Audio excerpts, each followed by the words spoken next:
Over to you, sir. Good afternoon, everybody.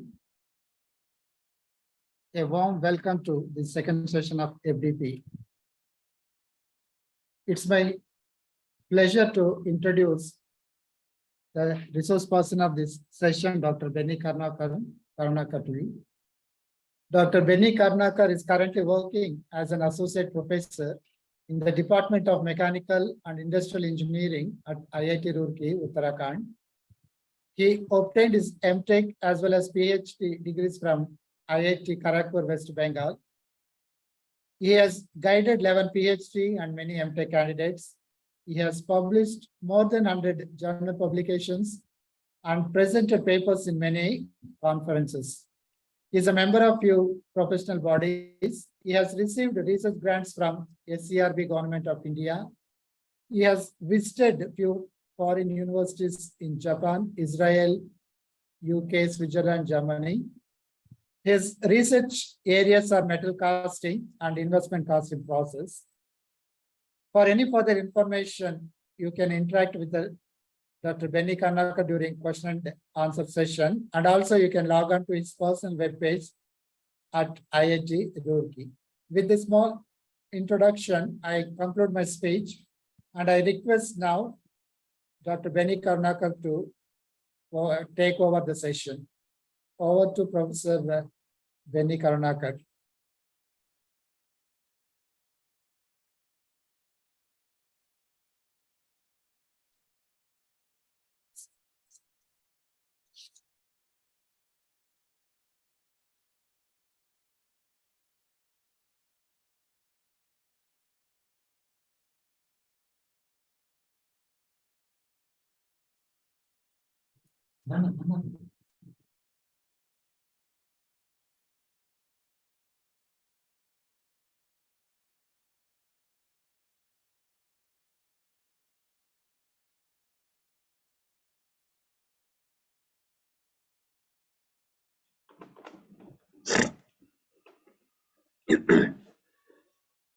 Good afternoon, every one of you. So is my screen visible? Yes, sir. Okay. So it's a privilege for me to deliver a presentation to you. So today's my presentation is insights of the investment casting process. Okay. So what is the investment casting and what is going on in the investment casting? So I'm going to share with you in this class. Okay. And before that, let us see an introduction to the investment casting process. Then we will see the developments that took place over the years. Then what are the challenges of the investment casting process? Now the first question is, why investment casting process? When so many casting processes are there, like sand casting, die casting, continuous casting, many casting processes are there. Why we should bother about investment casting, or why we should give special importance to investment casting? The reason is, it can produce very thin and most complex features. As thin as 1 millimeter section can be successfully produced using investment casting process. With other process, it is very difficult. And most complex features, which cannot be obtained by any other casting process or any other manufacturing process, can be obtained through the investment casting process. It offers excellent surface finish. Okay. 1.5 to 3.2 microns RA. That much fine surface finish can be obtained through the investment casting process.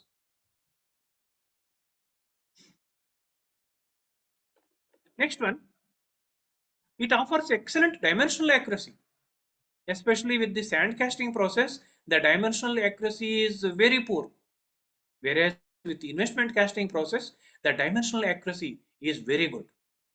No or negligible finishing operations are needed. When we get a component through the investment casting, most of the times no finishing is required, and it can be used to cast all the metals and alloys. That's the unique advantage of the investment casting process. If you take any other casting process, all the metals and alloys cannot be cast. But only with investment casting process, yes, every metal, every alloy can be successfully cast. Here we see, so this here we see different casting process or manufacturing process like die casting, forging, powder metallurgy, sand casting, welding, investment casting. And these are the important alloys: ductile iron, tool steel, stainless steel, aluminum, magnesium, copper, bronze, titanium alloys, super alloys. When it comes to die casting, only aluminum, magnesium, copper alloys can be cast. When it comes to the forging, except ductile iron, all other materials can be cast. When it comes to the powder metallurgy, tool steel, stainless steel, and titanium alloys can be made. When it comes to the sand casting, almost all the alloys can be cast, but titanium alloys cannot be cast. Okay. When it comes to the welding, except ductile iron and tool steel, all others can be done. For all others, welding can be done. When it comes to the investment casting, you see, every alloy, every metal can be cast through the investment casting process. So that is the unique benefit of the investment casting process. Now, what is the history? The history can be traced back to 5000 years BC, when an ancient man used the rudimentary tools. For example, you see, so this is a spearhead. This is a spearhead. How it was made in the ancient days? Our ancient man in the 5000 BC has made this successfully using investment casting process. How? Say further in the investment casting, the most common pattern material is the wax. Pattern means it's a replica of the final component to be made. Yes, here what they have done, so they have taken three heads, three spearheads they have taken. These are all the wax models, and they have assembled here, and they have made a central tree, and sticking sand was compacted around that. You see, now here sticking sand was compacted, and it was heated up, and they made a hole at the bottom, and it was heated. Then what happened? All the wax has melted, and it has drained down. Now they have poured the molten metal. You see, a molten metal has gone inside, and it has occupied everywhere, and it has raised here. There is another hole. You see, and after solidification, they have broken this sand, and this is the casting. Of course, here they have cut, and the three spearheads are ready. You see, ancient man has used the investment casting process to make the spearheads. Now, later, people started using investment casting for the purpose of making art castings. You see, so this is an art casting made by investment casting process. And here we see the art castings, Abraham Lincoln. So these were made by investment casting. Means how? Initially they have made wax models of this, and they have compacted it in a mold, and they have melted the wax model, and they have poured the molten bronze. Even in India, this process was ancient. India was not backward as far as the investment casting process is concerned. So even in the 2500 BC, this process was prevailing in the ancient India. You see, those days a dancing girl was made. You see, so this is a dancing girl made up of bronze. You see, and it has several artistic features. All these artistic features were successfully cast using the investment casting process. Those days it became very popular. So still it is there, but it has gone to the Mohenjo-daro. So it means now it is in Pakistan.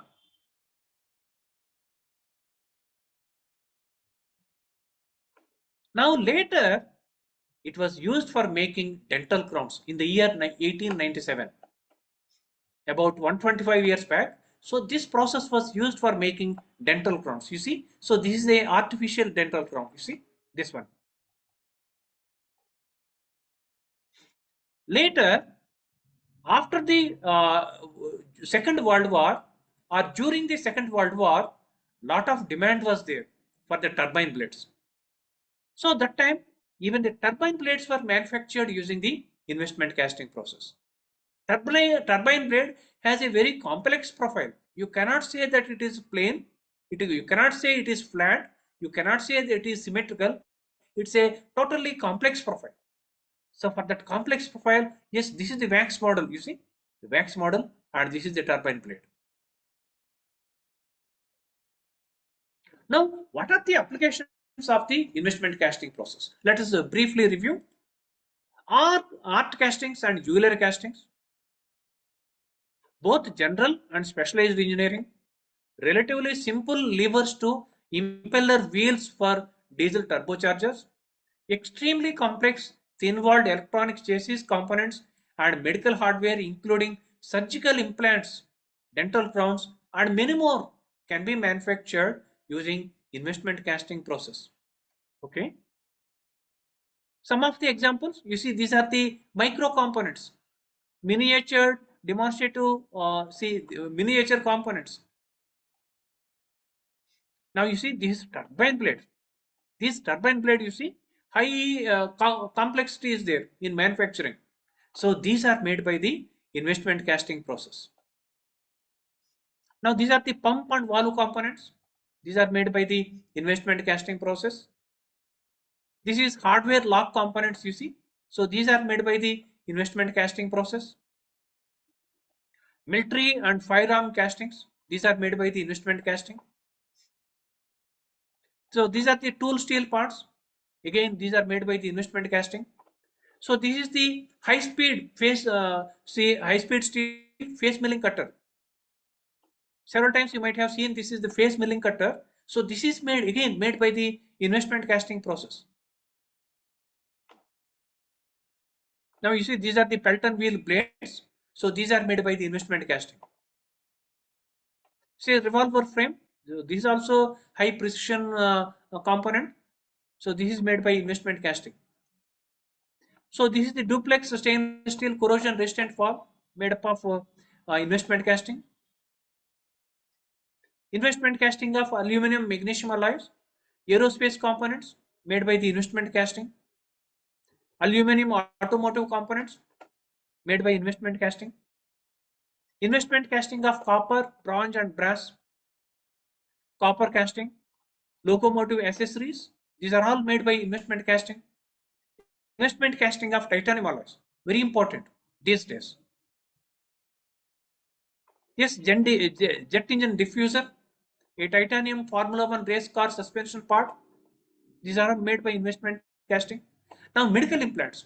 So these medical implants are used in surgery.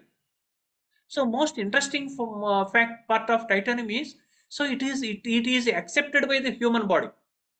You insert any other element, any other metal, human body doesn't accept it. It considers as a foreign object and so many infections will come. But whereas when it comes to the titanium, so human body accepts titanium. That's the interesting feature of titanium.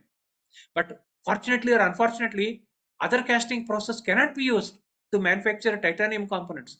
Only the investment casting can be used to make these medical implants. So this is a turbine impeller. Again, this is made by investment casting process. So this, you see, these are all the jewelry components with different complex profiles. All these are made by investment casting process. Now you see, these are all the micro components with so much of dimensional accuracy is required. All these are made by investment casting process. Now, so far we have seen the introduction to the investment casting. We have seen that wax is the pattern material, commonly used pattern material, and we have seen its history and how what are the applications of the investment casting process. We have seen how the application went on changing, right from the rudimentary tools to the art castings to the dental crowns, and finally people are using even making the turbine blades using the investment casting. Now, during the 20th century, so many developments took place with this investment casting process. What are those developments? four processes were developed with the investment casting process. One is the solid mold or block mold investment casting process. Second one is the plaster mold investment casting. Third one is the mircast process, and the fourth one is the ceramic shell investment casting process. Four types are there. In fact, the first one was not developed during the 20th century. It was there even 5000 years BC. Means in the very beginning we have seen an example where the ancient man has made the spearhead. So that time the method used by the ancient man was the solid mold investment casting process. Means a wax pattern will be taken, okay, and around that wax pattern a solid block mold is created, and after that that mold will be heated up, that wax will be melting, and inside there is a hollow cavity whose shape is similar to the shape of the component to be made. Then we pour the molten metal. That process was there right from the beginning. So interesting fact is, even today this process is in practice. Yes, here we can see. So these are all the different rings. Suppose our requirement is to make rings in a jeweler shop. So initially they make, this is the wax pattern. What they do is they won't make one ring. They make several rings at a time. Maybe you can see here, so maybe some 20 rings are simultaneously manufactured. So this is the wax pattern for one ring. So this is the wax pattern for one ring. So this is the wax pattern for one ring. Likewise, all these 20 patterns are joined together by means of a central tree. Okay. Now into this, so this is kept in a cylindrical vessel. Now a ceramic slurry is poured inside. Ceramic slurry is poured around the pattern. So we pour the ceramic slurry, it fills this vessel, yes, up to the top. Then you stop pouring that ceramic slurry. Then it takes so many hours for setting and drying. After it is completely set, after it is completely dried out, then we heat it. Well, of course, we make it upside down and we heat it. The entire wax will be melting, including this central tree. Even the central tree is also made up of wax. The entire wax melts and drains out. Nothing will be left. So we will raise the temperature such that even the smallest trace of wax present inside the mold will be burnt out. Now nothing is inside. Only hollow cavity is inside. Now we pour the molten gold. Yes, this is the assembly of several rings made up of gold. Yes, we cut here. Maybe a small machining is required, mild machining. Yes, several rings are manufactured simultaneously. So this method is still in practice in the jewelry shops. Not only in jeweler shop, where small components are to be made in bulk volume. Yes, this process is in practice. Okay. Now, what are the advantages of the solid block investment casting? The mold is strong and the process is simple. Just you pour the ceramic slurry around the wax pattern, let it dry and set out. After that, you heat and the wax pattern will be melting, and you pour the molten metal. What are the disadvantages? Poor permeability. Permeability means ability of the mold to allow hot gases to escape through that. Somehow the molten hot gases have to escape. Now what is happening? We are making this slurry with fine ingredients, and that ceramic slurry is poured around the wax pattern, and it dries and it sets. After that, when you pour the molten metal, hot gases will be released, maybe due to the mold metal reaction, or hot metal itself will be bringing some dissolved gases. These gases have to escape through the mold. Otherwise, they will be occupying on the surface of the casting and making the casting porous. Lot of porosity defect will be there. How these hot gases will escape? If it is a sand mold, means between this neighboring sand grains, some space is there and hot gases will be escaping. But this ceramic slurry is made up of fine ingredients. How it will escape? Most of the times, the solid mold investment casting gives us the poor permeability. Because of that, the castings will have the porosity defect. Next one is the large consumption of ceramic slurry. So a lot of ceramic slurry is required. and longer setting time. Setting time is not 1 hour or 2 hours. It takes 10 hours to 12 hours. You see how much time is required. So these are all the disadvantages of the solid mold investment casting process. Next one is the plaster mold investment casting process. So this process is similar to the first one, in which we make the wax pattern. And in the first one, we were making the wax pattern and we were pouring the ceramic slurry. Here, instead of ceramic slurry, plaster of Paris is mixed with the water and a slurry is made, plaster slurry. That slurry is poured into the in the vessel around the pattern. And after some time, the plaster of Paris sets, it cures and it becomes strong. And after that, we heat it and we remove the wax pattern. Then we pour the molten metal. So it is similar to the first one. Only thing is the molding material is different. What are the advantages? The process gives very good surface finish. That's the main advantage, because plaster of Paris itself has very good surface finish. So when we use this as the molding material, yes, naturally the cavity will have a very fine surface finish, and when we pour the molten metal, even the casting will have very good surface finish. What are the disadvantages? Used plaster cannot be reused. The plaster of Paris can be used only once. Its cooling time is considerably longer. You see, that is how the production comes down, and it can be used now. It can be used only for non-ferrous alloys. It can't be used for the ferrous alloys. What's the reason? Because it may not withstand the temperature of the ferrous metals. Another thing is sulfur, small traces of sulfur. This sulfur reacts with the ferrous materials and forms a ferrous sulfide, which is highly detrimental. So it can be used only for the non-ferrous alloys. The third one is the Mircast process. Okay. So what is this Mircast process? So this process is similar to the first one or the second one. The difference is the pattern is made up of mercury.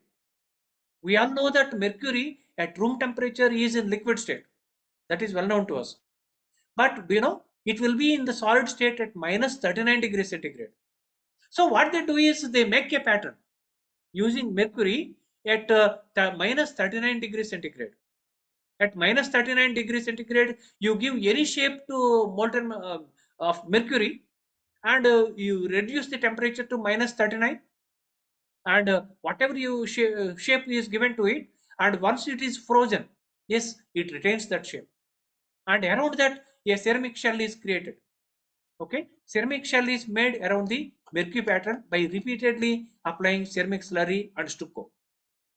After that, mercury is drained out. Means until now, the pattern and the ceramic slurry, ceramic material is maintained at minus 39 degrees centigrade. Once the shape is given, then we bring it to the room temperature. What happens when we bring it to the room temperature? The mercury will be melting and it will be drained out. Then we pour the molten metal. So what are the drawbacks of this process? Mercury patterns are very heavy. Handling is very difficult. Not only heavy, mercury itself is costly. Compared to wax pattern, mercury patterns are much expensive. Pattern production and shell building had to be done at a temperature below minus 39 degrees centigrade. So creating such a chill environment is expensive. So that is how, yes, in the beginning people have shown a lot of interest in this Mircast process. But later they thought that this process doesn't have that much utility. So nowadays this is outdated. People are not using Mircast process. Next one, fourth one is the ceramic shell investment casting process. So this was developed in the later part of the 20th century, and nowadays this process is widely used all over the world. Now, what are the important steps in this process? First, a wax pattern is made. Instead of mercury, a wax pattern is used. Wax is melted and it is injected into a die. Inside that die, there will be a cavity whose shape is similar to our cast component. So when we inject the molten wax goes inside the die and it settles there, and there it solidifies. Pattern is ready. Now we prepare the ceramic slurry. What are the ingredients of the ceramic slurry? Aluminum silicate powder, colloidal silica powder. So this is the liquid binder, colloidal silica. Aluminum silicate powder is there. So we take 50%, colloidal silica 40%, water few drops, and fine silica sand 200 mesh. It is 5%. Then we put it inside a mixer, investment mixer. It is known as the investment mixer. Then we mix it for about say 24 hours. 24 hours, minimum 24 hours. We have to mix it. Then a slurry is created. Now, these are the important steps involved in the ceramic shell investment casting process. So this is the die. So inside a die, you can see a cavity. So we close these two plates of the die and we inject the molten wax. So one pattern is ready. You see. Now several such patterns are assembled together. Why? So that with one pouring we can get more castings. That's the objective. So several such patterns are assembled using a central tree. So this is the pouring cup. So everything is made up of wax. They are all assembled.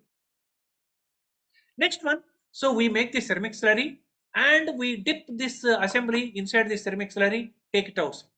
Then you sprinkle some dry sand and it dries. Again you dip it, take it and sprinkle dry sand. So when we do this repeatedly, a shell is created around the wax pattern. Okay. After that, after the shell is created, so we dewax it. Means we remove the wax from the ceramic slurry, ceramic shell. You see, we remove the wax. Then we pour the molten metal. After molten metal solidifies, knock out. We break that ceramic shell and castings are there. These are the castings. These are the castings. Yes, we cut and we remove. So these are the finished castings. Okay. So these are the important steps in the ceramic shell investment casting process. So now I will show you a video which will make you better understand the process.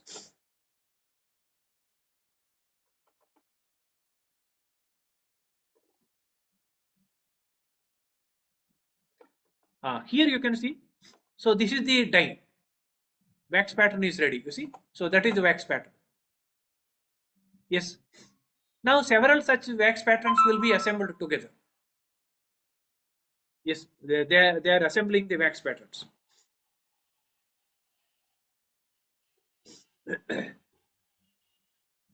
Yes, now wax pattern is ready, and this is the ceramic slurry.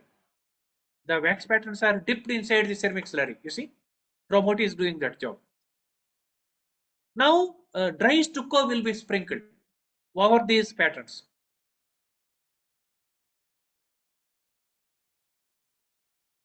Yes, that is the dry stucco. It will be sprinkled.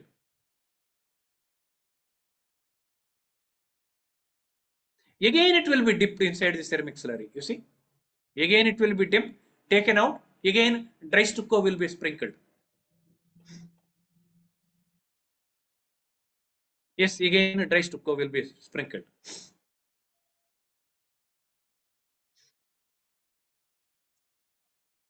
Likewise, say about 7 to 8 times it will be dipped, taken outside, and dry stucco will be sprinkled. Then a shell will be created. Now it is dried out. It is being dried out. Okay. After that, there will be dewaxing process. Yes. Now they are bringing for dewaxing, means for melting the wax and removal of the wax. So that is the dewaxing furnace. You see. Yes. So this is wax removal, where wax removal is taking place. So this is known as autoclave furnace. Yes, they are putting inside.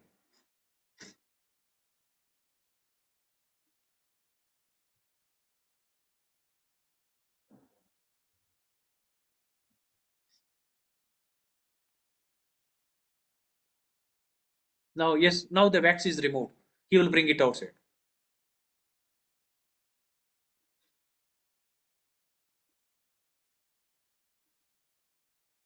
Now these are only the ceramic shells. Inside wax is removed. Now these shells will be fired to induce additional strength. Then they pour the molten metal.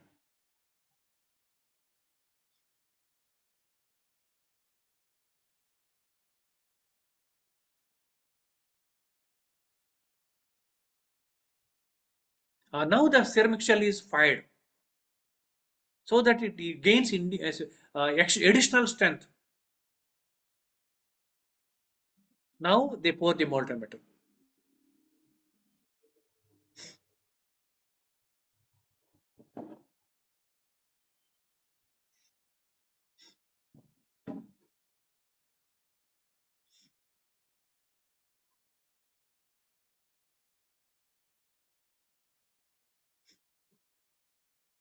Yes, they are pouring. You see.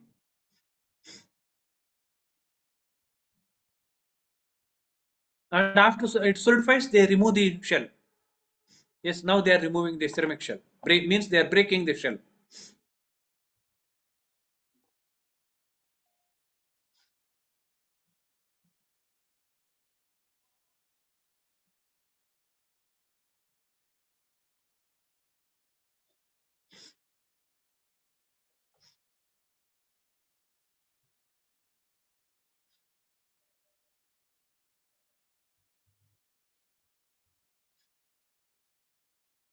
So this is fine finishing. Okay.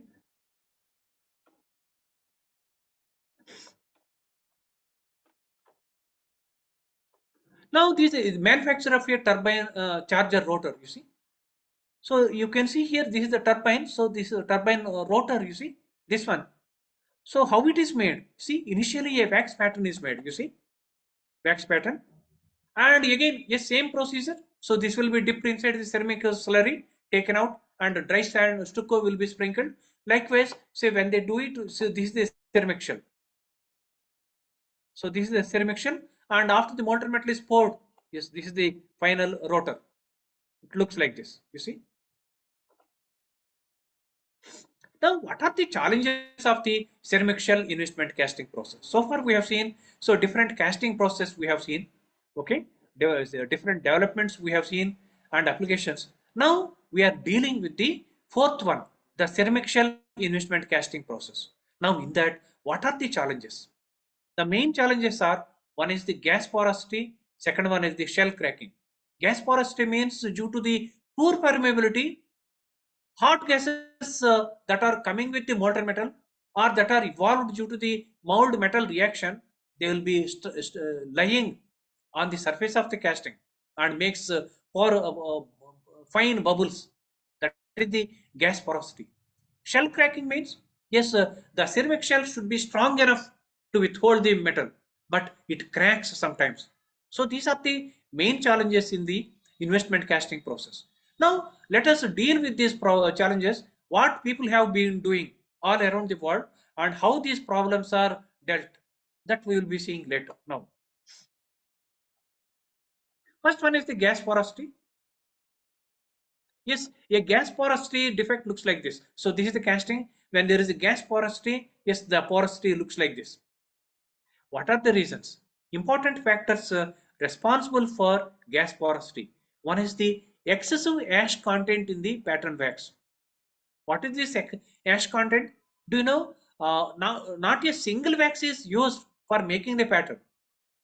Most of the times we think that one single wax is used for making the pattern. In fact, there are several types of waxes. One is the polycrystalline wax. Another one is beeswax. Another one is the mountain wax. And the most commonly used wax is the paraffin wax. So what they do is they take different waxes and they make a blend. Maybe 60% of paraffin wax, 10% of mountain wax, 10% of polycrystalline wax, and they make a blend. Why? Because each wax has different properties. Each wax will induce certain property to the pattern. For example, paraffin wax, it has the best fluidity. It has excellent fluidity. So the pattern wax should have fluidity. Otherwise, when you inject into the die, it has to go to each and every corner of the die. All the minute details should be appearing on the pattern. That will be possible only when the molten wax has excellent fluidity. That fluidity can be induced to the wax by adding paraffin wax. Now, paraffin wax has very good fluidity, but its strength is very poor. It should have good strength. When we make a ceramic shell around that, it should be strong enough. Otherwise, it will go inside. So, for that purpose, we mix mountain wax. Mountain wax induces hardness. Likewise, each wax has certain properties. Each wax will be inducing some property, some characteristic to the pattern. Now, remember, each wax has a certain ash content. If we burn a wax, some ash will be left. So each wax has a certain ash content. Now, what happens is sometimes the blend you have designed is such that the blend has more ash content. Now, what will happen? That ash content, see at the end, what we do? Initially, we drain the wax, is it not? After draining the wax, so we fire the ceramic shell. Some amount of ash wax will be left out inside the ceramic shell, even after dewaxing. That we used to fire. So when we fire that little amount of wax, so the ash that is present inside that wax will go inside the shell. The ceramic shell has microporosity, and this wax, the which goes because of the our firing, goes inside that microporosity, micrographs, and fills the gaps. Now, what is the drawback? So, because this ash is going and filling those micro porosity of the shell, hot gases cannot escape. That's the problem of the ash content. Excessive ash content in the pattern wax. Second one is the poor permeability of the ceramic shell. The material that you have chosen are too fine that hot gases are not passing through that. So these are the two factors responsible for the gas porosity. Now, what people have been doing to counteract this problem?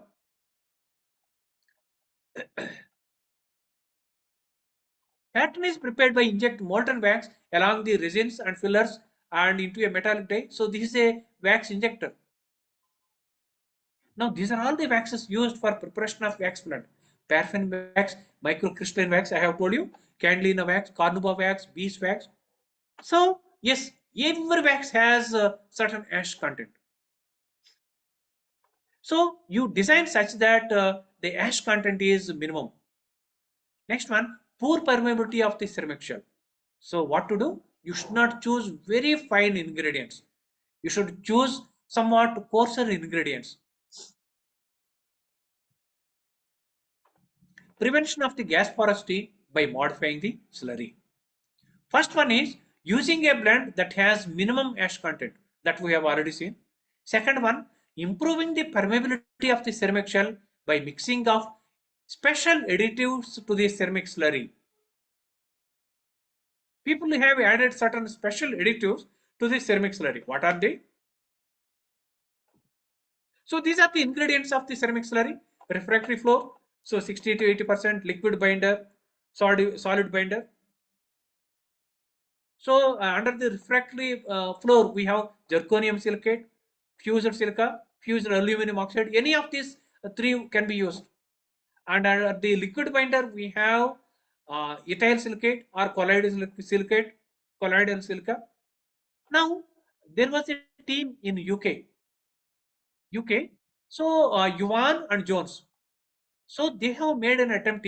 So this came almost 20 years back. Yes, 20 years back. So they made a work to improve the permeability of the ceramic shell. Why porosity defect is coming? Because the permeability of the ceramic shell is very poor. Because we are making the ceramic shell with very fine ingredients. That is how hot gases are not escaping through the ceramic shell. So they made some work with which the hot gas permeability of the ceramic shell was improved. What is that? So they have taken nylon fibers. So this is the title of that research paper. So it came in the Journal of the European Ceramics Society. So they have taken microfibers, you see. So these are all the fibers, nylon fibers. Nylon fibers, and what is its width? Its width will be maybe 5 microns or 10 microns. Very narrow fibers they have taken, and we have already seen that yes, these are the fibers. You can see. So we have seen that ceramic slurry is prepared by putting the ingredients and in the mixer and mixing for about 24 hours, sometimes even up to 72 hours. So they have added these nylon fibers into that ceramic slurry. Okay. Now with these ceramic nylon fibers, they have they have dipped the wax pattern in the ceramic slurry and taken out, and they have constructed the ceramic shell. Now what is happening? Even these nylon fibers have gone inside the ceramic slurry shell, and yes, they have burnt the ceramic shell. What will happen?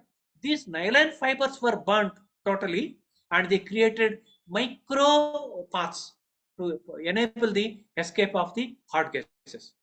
That was how they have improved the permeability of the ceramic shell. So yes, that work was successful. And after that, yes, this is the ceramic shell, and they have examined it under SEM. You see, so this is the micropath created inside the ceramic shell because of the nylon fiber. You see, like this.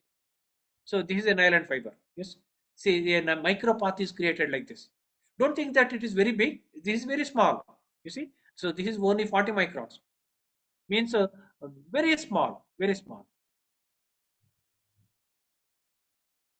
What are the drawbacks of this nylon fibers addition done by these people? Nylon fibers could be added only to the secondary slurry. What is the secondary slurry again? Actually, ceramic slurry is made into two types. One is the primary slurry. Second one is the secondary slurry. Primary slurry is made with extreme fine ingredients. Extreme. So that primary slurry is made. So the wax pattern is initially dipped into the primary slurry. Why? Why the ingredients are extremely fine? Because we want a very good surface finish inside the cavity. For that purpose, we are using extremely fine ingredients. Okay. So first to do two dips will be made in the primary slurry. Okay. Then there will be secondary slurry. Secondary ceramic slurry is made up of somewhat coarse ingredients, coarser ingredients. Then, so yes, we dip in the wax pattern again in the coarse ceramic slurry, maybe 6 to 7 times. And of course, every time we sprinkle the dry stucco. That is how we prepare the ceramic shell. So what they have done was successful, but only with the secondary slurry. They could add the nylon fibers to the secondary slurry, not to the primary slurry. Why? Can any one of you tell the reason? Why? Because nylon fibers cannot be added to the primary slurry, because if they add the nylon fibers to the primary slurry also, then the surface will be damaged, surface of the cavity, so that even the surface finish of the casting will be damaged. So they could add the nylon fibers to the secondary slurry, means they could improve the permeability of the secondary slurry region, not the primary region. What about the primary region? That was left impermeable as before. Its permeability could not be improved. Next one, second drawback of this nylon fibers is orientation of the fibers became a problem. As long as the nylon fiber is perpendicular to the pattern, fine, it creates a micro passes. What is the guarantee that the fiber will be oriented perpendicular to the pattern surface? It may lie somewhere inside the ceramic shell, parallel to the surface, parallel to the outer surface of the pattern. Then it offers no utility. There is no use of such fiber. So orientation of the fibers becomes a problem. Next one, addition of fibers at the corners is also a very difficult task. Okay, so these are the drawbacks of the nylon fibers. Okay, then people developed other methods. That is recently in the year, yes, not as old as the previous one, but in the year 2014, another Chinese team has done similar work. What they have done is, instead of mixing the nylon fibers to the ceramic slurry, they added needle coke to the ceramic slurry. Needle coke is a petroleum product. Needle coke, a fine solid particles. Fine solid particles. Yes, the major composition will be carbon. So this needle coke was mixed to the ceramic slurry. Again, they could mix this only to the secondary slurry, not to the primary slurry. Yes, with this they have made the ceramic shell. What's the outcome? Outcome is, yes, after the dewaxing is over, yes, they used to fire the ceramic shell to induce the additional strength. That time, this needle coke was also burned. Needle coke was present in the secondary region. Fine. When this needle coke was totally burned, it created macro pores inside the secondary region. So that is how the permeability of the ceramic shell was improved. Okay. Yes, yes. These are the SEM images of the ceramic shell. Yes, you can see here. Yes, the permeability is improved. You can see macro pores because of the addition of the needle coke.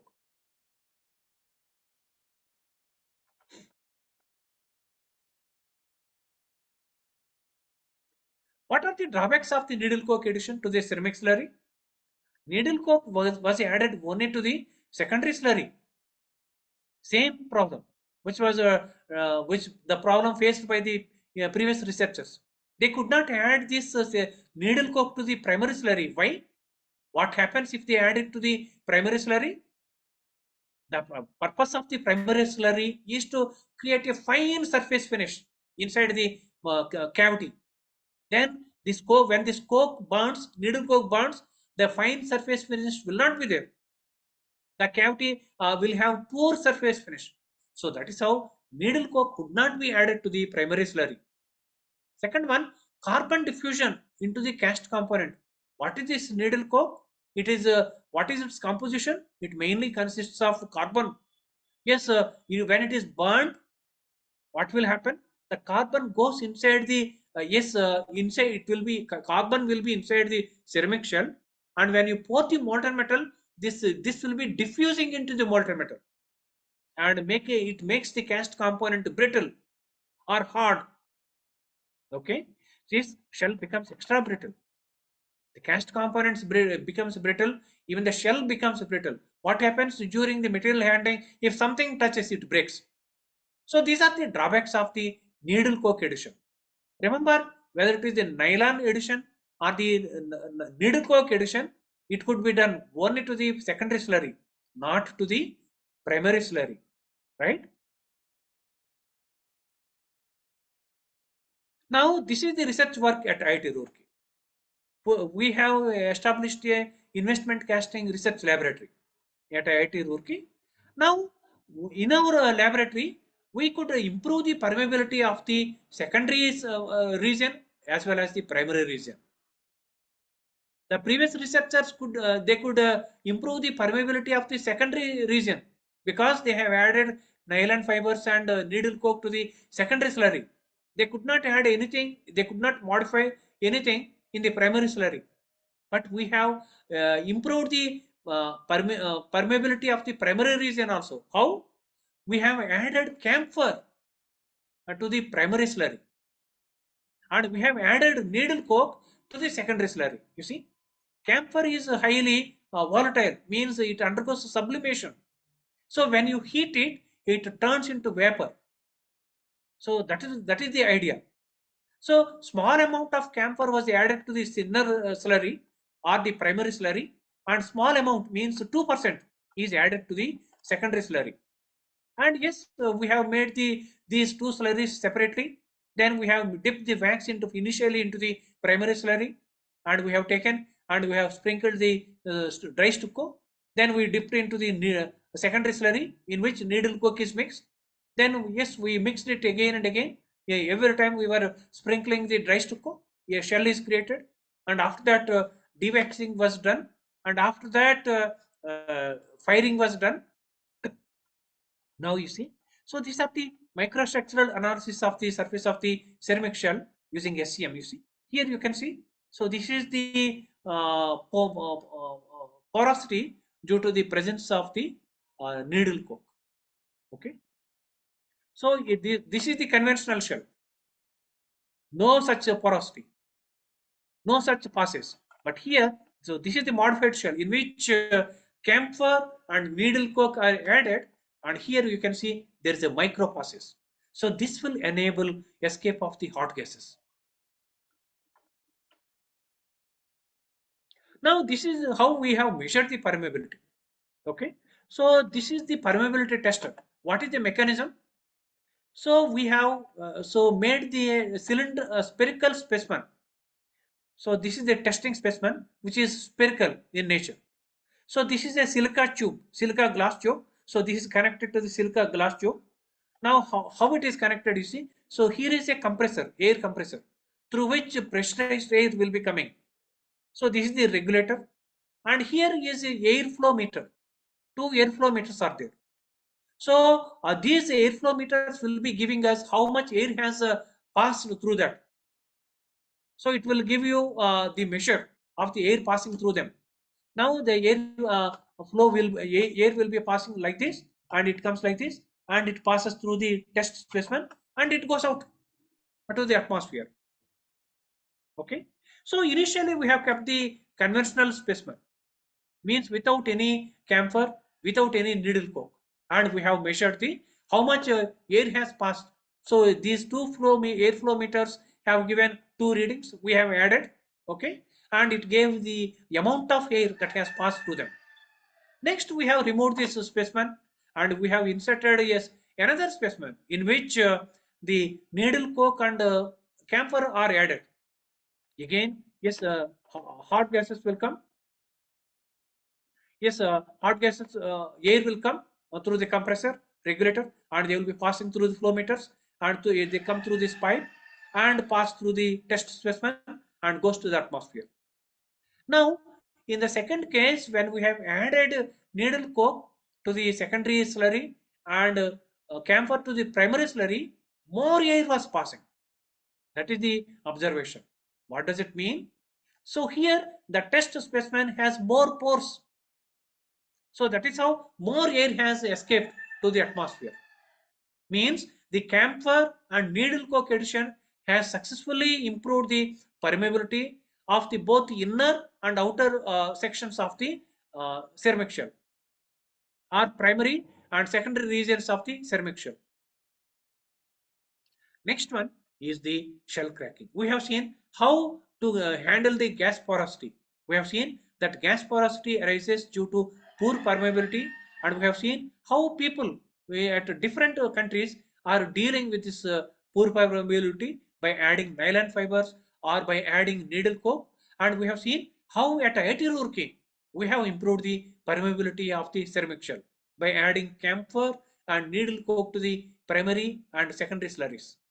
Now the second challenge in the investment casting process is the shell cracking. Shell cracks, the ceramic shell cracks. Its thickness is maximum 10 millimeters. Maximum thickness is 10 millimeters. And into that we pour the molten metal. And the molten metal exerts pressure, hydrostatic pressure. And the shell has to withstand that pressure. Sometimes it cannot withstand and it breaks, or a crack will be developing. Once a crack is developed, yes, even the casting surface will have that kind of a crack. Not crack, that crack will be visible. There will be some discontinuity on the surface of the casting. Gone. How to prevent this shell cracking? Let us see. First one is, what are the factors responsible for shell cracking? First of all, there are two factors. One is the abrupt expansion of the wax pattern. What we do after we make the pattern, we dip the pattern inside the ceramic slurry and take it out and sprinkle the dry stucco and again dip it inside the ceramic slurry. We do it around 7 to 8 times. And after that, what we do? We remove the wax by putting it inside an oven. Okay, it is known as generally an autoclave oven is used. What they do? They produce high temperature. Inside that, into that high temperature, this ceramic shell is inserted. Now what will happen? The wax will be expanding, don't you think? During the when you heat the ceramic shell in which there is a wax pattern, and slowly the wax will be expanding. It keeps on expanding and expanding, and it exerts pressure on the ceramic shell, and it breaks. A crack is developed on the ceramic shell due to abrupt expansion of the wax pattern. Second one is the poor mechanical properties of the ceramic shell. So this also could result in the cracking of the ceramic shell. Now, what about this abrupt expansion of the wax pattern? How to deal with the abrupt expansion of the wax pattern? Now there are two cases. One is, in one case you can heat the ceramic shell in which there is wax present. Slowly you heat, and maybe you give 10 minutes time. Slowly the wax will be expanding. At one stage it melts and it comes out. In another case, abruptly you heat it. Within seconds it should be heated and it should be melted. In which case there is chances for shell cracking? In the first case, you are giving sufficient time. 10 minutes you went on heating slowly, the wax expands. At one stage it melts.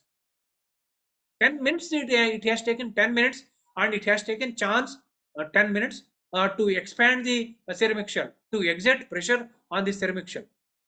In the second case, within seconds, you are heating and melting and removing. In second case, the amount of pressure that is falling, or amount of force that is falling on the ceramic shell, is for a smaller time. So the chances of cracking in the second case is lesser. So the uh, this wax removal time should be minimum. If you take 10 minutes or 15 minutes, then the wax is getting sufficient chance to exert sufficient pressure on the ceramic shell, and that is how the ceramic shell breaks. Take least possible time to drain the wax, to melt the wax, then the chances of shell cracking will be lesser. Next one, how to deal with the poor mechanical properties of the ceramic shell. So alter the ingredients. Sometimes the ingredients may be there, but they may be old, they might be poor, maybe their properties are not good, or outdated, or very old. So check the ingredients of the ceramic shell, and yes, you can make a better slurry. Now another work was done. This work was done in China. In China, what they have done is they have made ice patterns. See how many types of patterns we have seen. We have seen wax patterns. We have seen later people were using mercury as the pattern material. But even today, yes, all over the world, people are using wax as the pattern material. But you see here, they have made ice patterns. What's the benefit of the ice patterns? Tell me. Say now around the ice pattern, of course, the whole process is to be done in a controlled environment below 0 degrees, no doubt in that. But around this ice pattern, ceramic shell will be created, no doubt. Yes, ceramic shell will be created. Now this ice is to be removed. Now what to do? Until now you are keeping this whole system below 0 degrees centigrade. No need to heat. Just bring the whole setup to room temperature, where the temperature is some 30 degrees or 40 degrees. Then what happens to the ice pattern? It melts. Without heating, it melts and it comes out of the ceramic shell. Okay. Now the same problem may arise when the wax has melted. During the melting of the wax, it has expanded. Before melting, it has expanded, and it has caused cracking to the ceramic shell. Well, what about here? Don't you think? Do you think that this a similar expansion takes place with this ice pattern also? No. What happens? We all know the abrupt, abnormal expansion of the water. What is that? If we increase the temperature of the water or ice, abnormal expansion, if you reduce the temperature of the water from 4 degrees to 0 degrees, you reduce the temperature of the water from 4 degrees to 0 degrees, what happens to its volume? Its volume will be increasing instead of decreasing. Say from room temperature you are reducing. Say from 40 degrees you are reducing, 30 degrees, 20 degrees, 10 degrees. Volume is also reducing. Now you have reached to 4 degrees.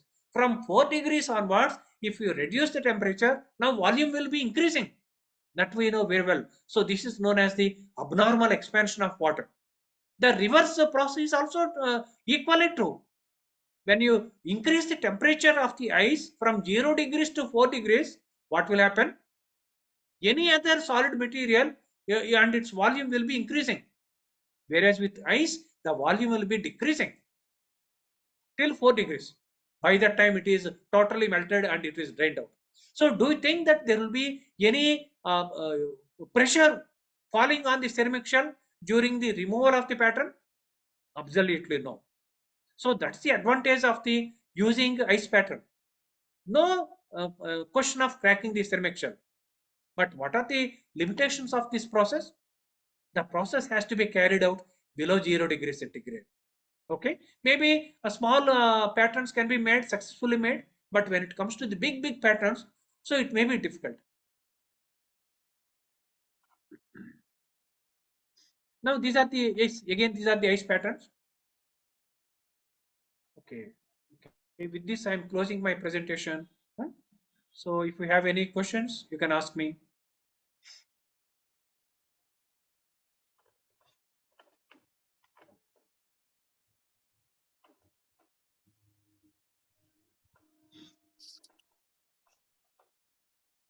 Now, the floor is open to the questions and answer session. And I'll be moderating this session. I request participants to please send in their queries over to in the chat box or unmute their mics after raising their hand option in the Zoom software to ask their question to the speaker during the Q&A session. Participants, if you have any question, please post it or please unmute yourself and ask the speaker.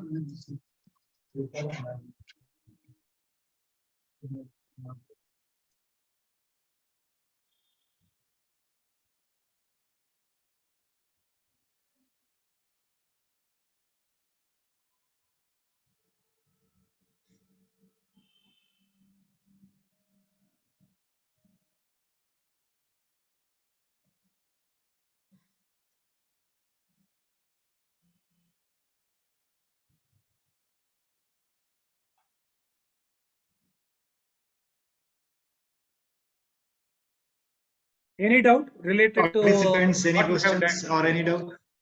Participants, are you having any doubts or questions related to the topic presented? Please post it.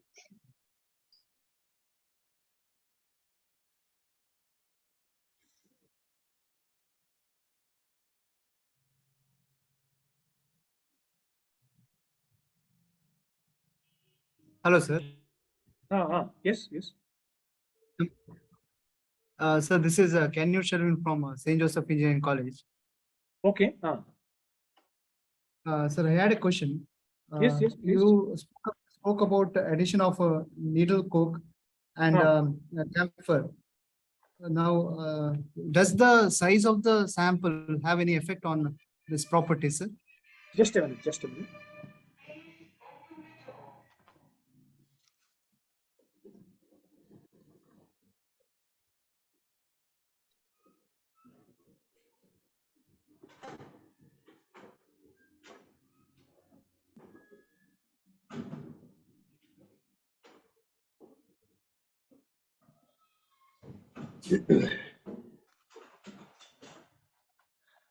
What's the doubt? Please tell me. Sir, does the size of the sample have any effect on the properties when you're testing for Size of the sample means? Size of the sample means? The sample size when you're preparing the sample for this Sample means casting. pattern size. Pattern. Yeah, pattern size. Okay, okay. Will it have an effect on the properties like permeability testing as such? I don't think. Okay. It doesn't matter. See, if it is a larger pattern, even the quantity of the slurry that we use will be larger, and even the ingredients and the additions and the modifications like camphor and needle coke, those also will be increasing proportionately. So that should not be a problem. Yes.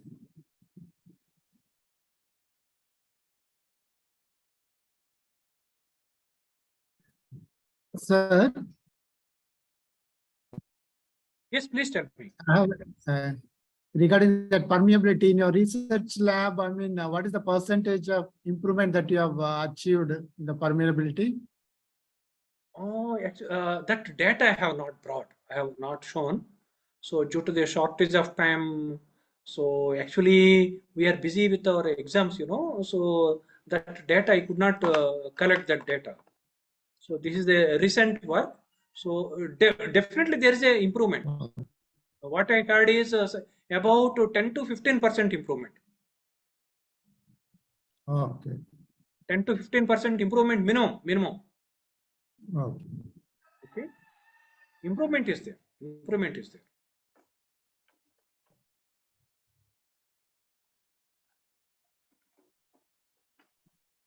So any other doubts?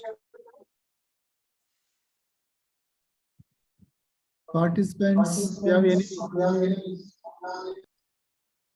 queries at all, you can ask the speaker.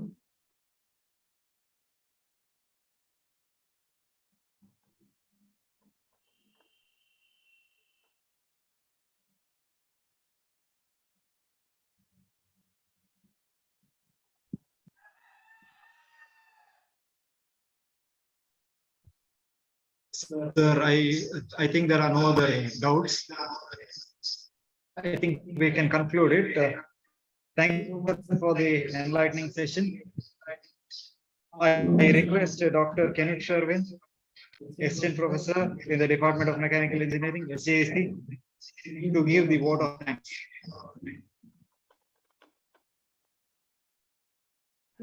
Good afternoon, everyone. I would like to thank Professor Benny Karunakar, sir, for delivering this lecture on investment costing processes. And he has covered a lot of advantages of investment costing process and the latest research which is going on in this field. Thank you, sir, for presenting us with this topic. I would also like to thank all the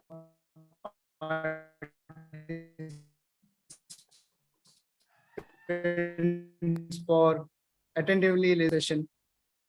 I would also like to thank the conveners of the event, Dr. Raju K, in conduction of this event. Thank you, one and all. Tomorrow we'll be starting the event at 10 o'clock, but please join the meet by 9:50 AM. Thank you so much, Kenneth, sir. I request the participants to please fill the feedback form as links are being posted in the. Professor Benny Garu, it was really a wonderful presentation on investment costing process. Though it is a known process, but various details that we could see in your presentation. Thanks a lot for your wonderful presentation, sir. Thank you for inviting me to deliver this presentation, Dr. Raju.